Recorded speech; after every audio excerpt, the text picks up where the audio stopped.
The St. Lucia Library was an austere building, with cold stone walls and endless rows of ancient books. Clarissa had worked there for almost a year, spending her hours amid the silence of the shelves and the smell of aged paper. She had always been a curious young woman, fascinated by stories, but there was something unsettling about the place. Perhaps it was the shadows that seemed to move at night, or the low murmur she heard, even when the library was deserted. One afternoon, as she was sorting through a pile of forgotten books, her eyes fixed on a peculiar volume.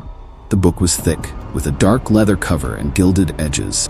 It had no title, only a strange symbol engraved in the center, a kind of circle interlaced with sinuous lines. Curious thing was that Clarissa had never seen it before, and there was no record of it in the catalog. Instinctively, she opened it and saw pages of yellowed paper, written in an ancient handwriting that she could barely decipher. As her fingers touched the first page, a slight tremor ran through her body. The library around her seemed to shake for an instant, and the sound of the wall clock echoed strangely loudly. Before she could understand what was happening, everything around her went blurry. The light went out, and darkness took over. She blinked, trying to adjust her eyes to the darkness, but when she opened them again, she was no longer in the library. Clarissa found herself in a strange room covered in candles and realized that she was somewhere else, perhaps in another time. The voices around her whispered in a language she did not understand. Startled, she slammed the book shut, and everything around her dissipated into a haze. In the blink of an eye, she was back in the library. Her heart was beating fast, and she clutched the book tightly. What was this? Delusion? Or had the book really transported her? That night, Clarissa could barely sleep. The whispers she had heard in the library seemed to echo in her mind. When day broke, she returned to the library, determined to understand what had happened. She picked up the book again, observing every detail on the cover. The engraved symbols seemed clearer now, almost as if it were pulsing lightly under her fingers. With a deep sigh, Clarissa opened the book to the same page. This time, she prepared herself for what was to come. She felt the same tremor, the same feeling of dizziness, and suddenly, the world around her changed once again. Now, she was on a cobblestone street, surrounded by carriages and pedestrians dressed in Victorian clothing. Clarissa took everything in with wide eyes, trying to take in what she saw. She walked slowly, feeling the chill of the wind on her face and the smell of freshly fallen rain.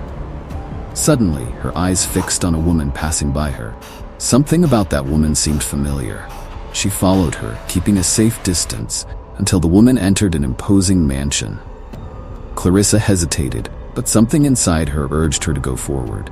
As she entered, she saw a bronze plaque with the name Esther Blackwood engraved on it. Blackwood. That was her grandmother's maiden name. How was that possible? The woman she saw entering looked young, but at the same time, she had the unmistakable features that Clarissa recognized from old photographs. She wanted to approach, but as she took the first step toward the entrance, she felt a force pulling her back. In an instant, she was back in the library, the book still open in her hands.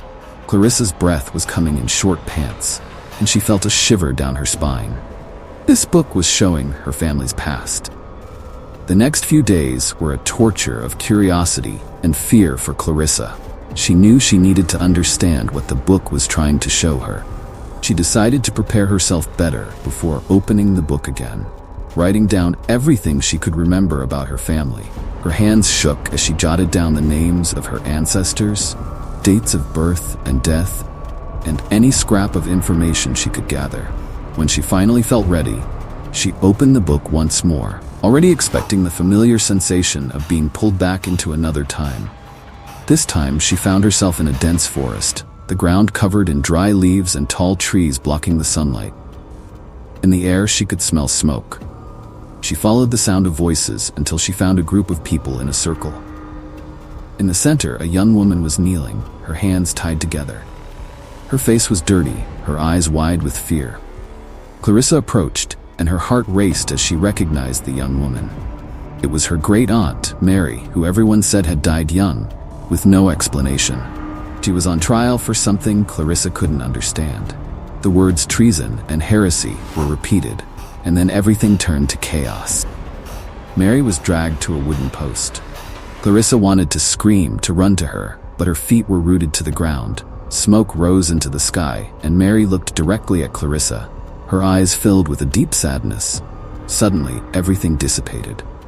Clarissa was back in the library, tears in her eyes.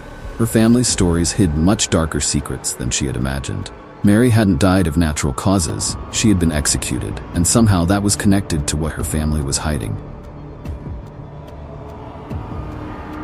Clarissa became obsessed with the book. Each page seemed to hide a new secret, a new piece of the puzzle. She spent days in the library, increasingly detached from reality, immersed in the journeys the book provided. Each journey brought more pain, more secrets about her family. She saw her great-grandfather conspire against a friend, saw her mother as a child involved in strange ceremonies. Her family's past was stained with blood, lies, and betrayal. On one such journey, Clarissa found herself in a darkened hall where a man was speaking to a group of people gathered. He said one name over and over, a name that made Clarissa's blood run cold. It was the name her mother had always forbidden her to mention, Evelyn. Clarissa knew Evelyn was her great-great-grandmother, but she had always been taught that she should never speak or ask about her. When the man mentioned the name again, Clarissa felt a tremor in the air, as if the very world around her had been suspended. She tried to move closer, to hear more, but an invisible force pushed her back, and she was dragged back into the library. Her hands were shaking, and she knew that Evelyn's secret was the key to understanding everything. Clarissa knew what she had to do. The mention of Evelyn haunted her like a shadow.